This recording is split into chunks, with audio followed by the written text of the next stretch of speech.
Starting next week, the Ministry of Education will give out licenses to qualified teachers, beginning with the Greater Accra region. Speaking at the launch of the Teacher Licensing and Registration Program, Minister Dr. Yaw Osei Edu-Twum explained the government is keen on professionalizing the teaching career and ensuring it's properly regulated.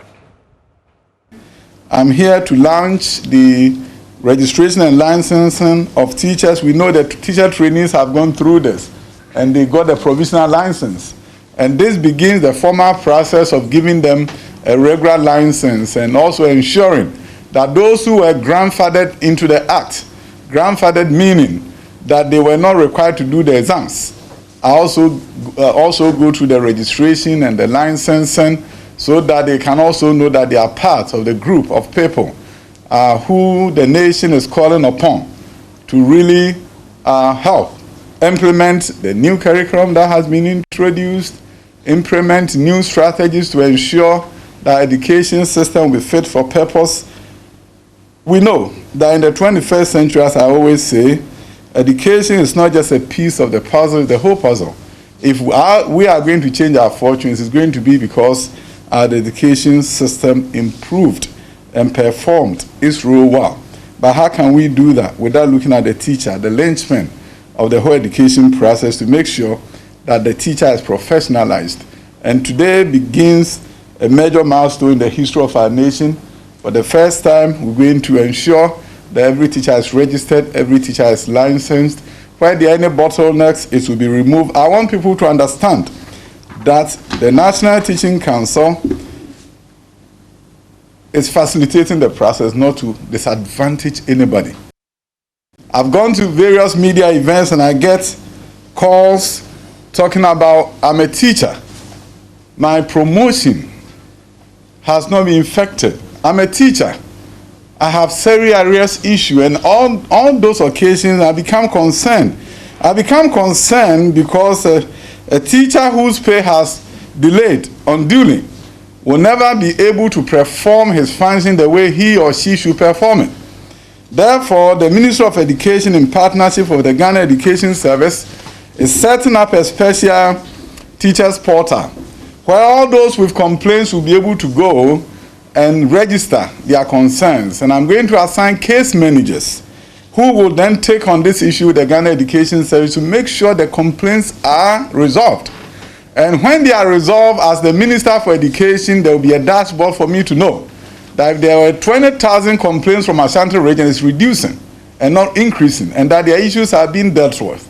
So as we talk about professionalization of the teacher, we also have to do everything to make sure that the teacher's job is made easier. And therefore, the President has directed that the Minister, I do everything possible to ensure that teacher welfare is at the front burner of what I do at the Ministry of Education. And the portal that I've discussed or said something about is going to be one of those things, because I really want to remove the impediments in the way of the teacher so that they can do their job as expected of them. Now, we've been joined by the Executive Secretary for the National Teachers Council, Dr. Christian Addai-Poku. He's here to break down the conversation for us. Now, first of all, welcome. Doc, tell us first of all how this system is supposed to work. Thank you very much, Daniel.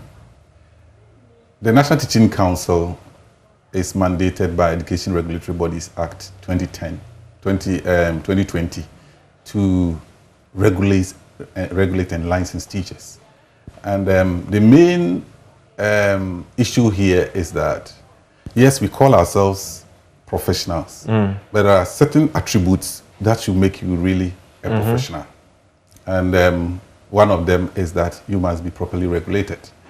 We should have code of ethics and code of practice, which must be implementable.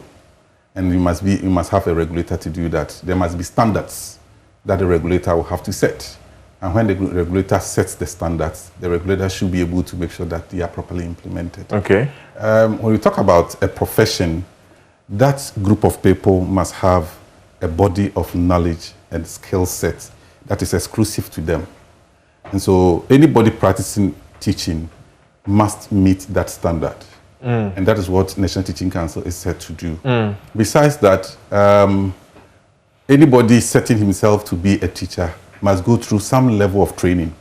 And it's the National Teaching Council that is mandated to accredit training institutions. Okay. To make sure that the right kind of training is given to these people, so that the people we churn out will be fit for purpose when it comes to the work in the classroom. For those who go to training college, they are going through a system where government itself has said, this is how we want our teachers to look like. Do they still need to sit for a licensure exam and get a license? Absolutely. Having gone to the training college, they go through, they use what we call National Teacher Training Curriculum Framework.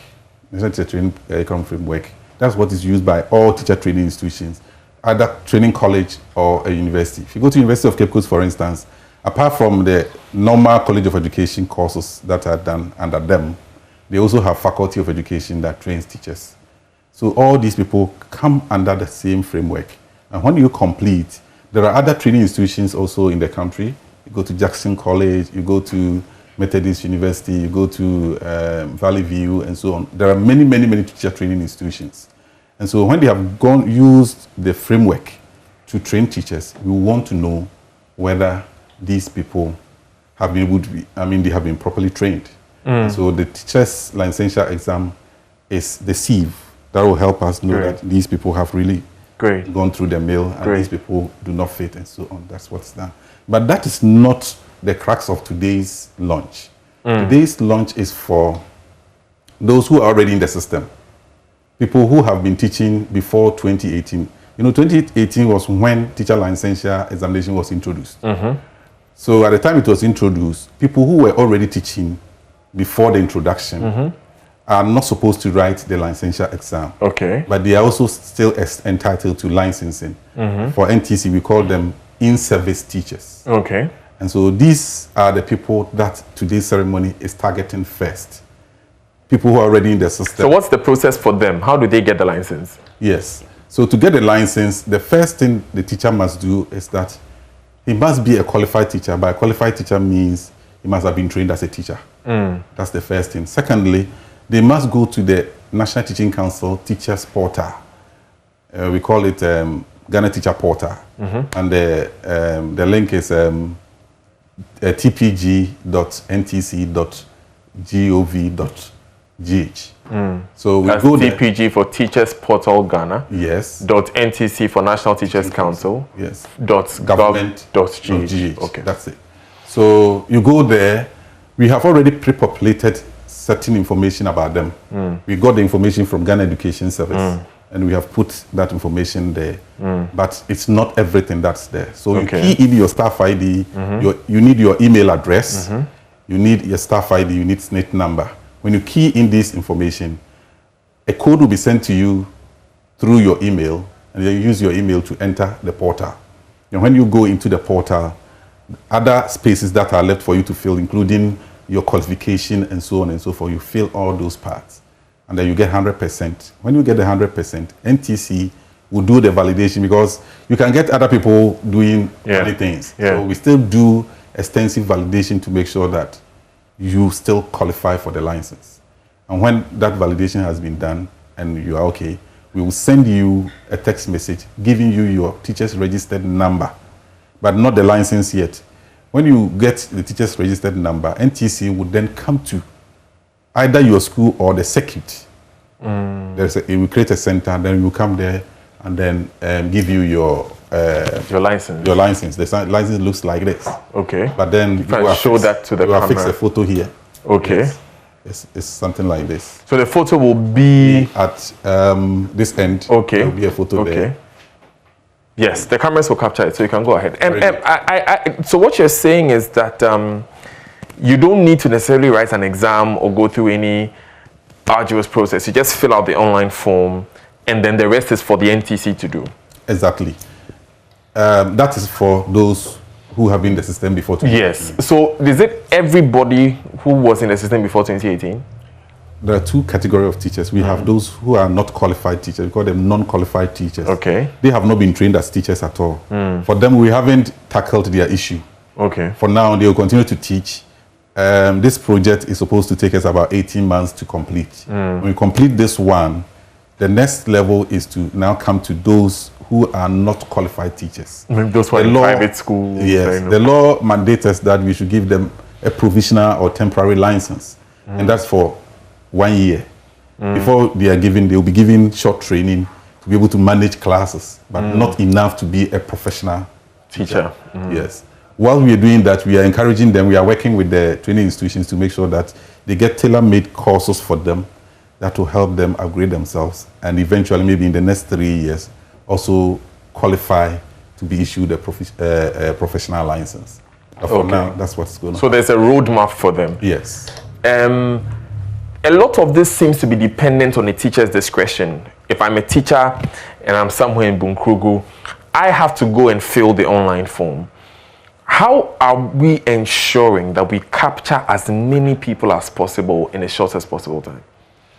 Yes, it's true that the first burden is on the teacher to make the effort. We call them, we send messages almost every week. We send messages to all the teachers. We have telephone numbers of all the teachers in GES, we have them. And we send messages to them, reminding them to go onto the portal and register. It's not an arduous task.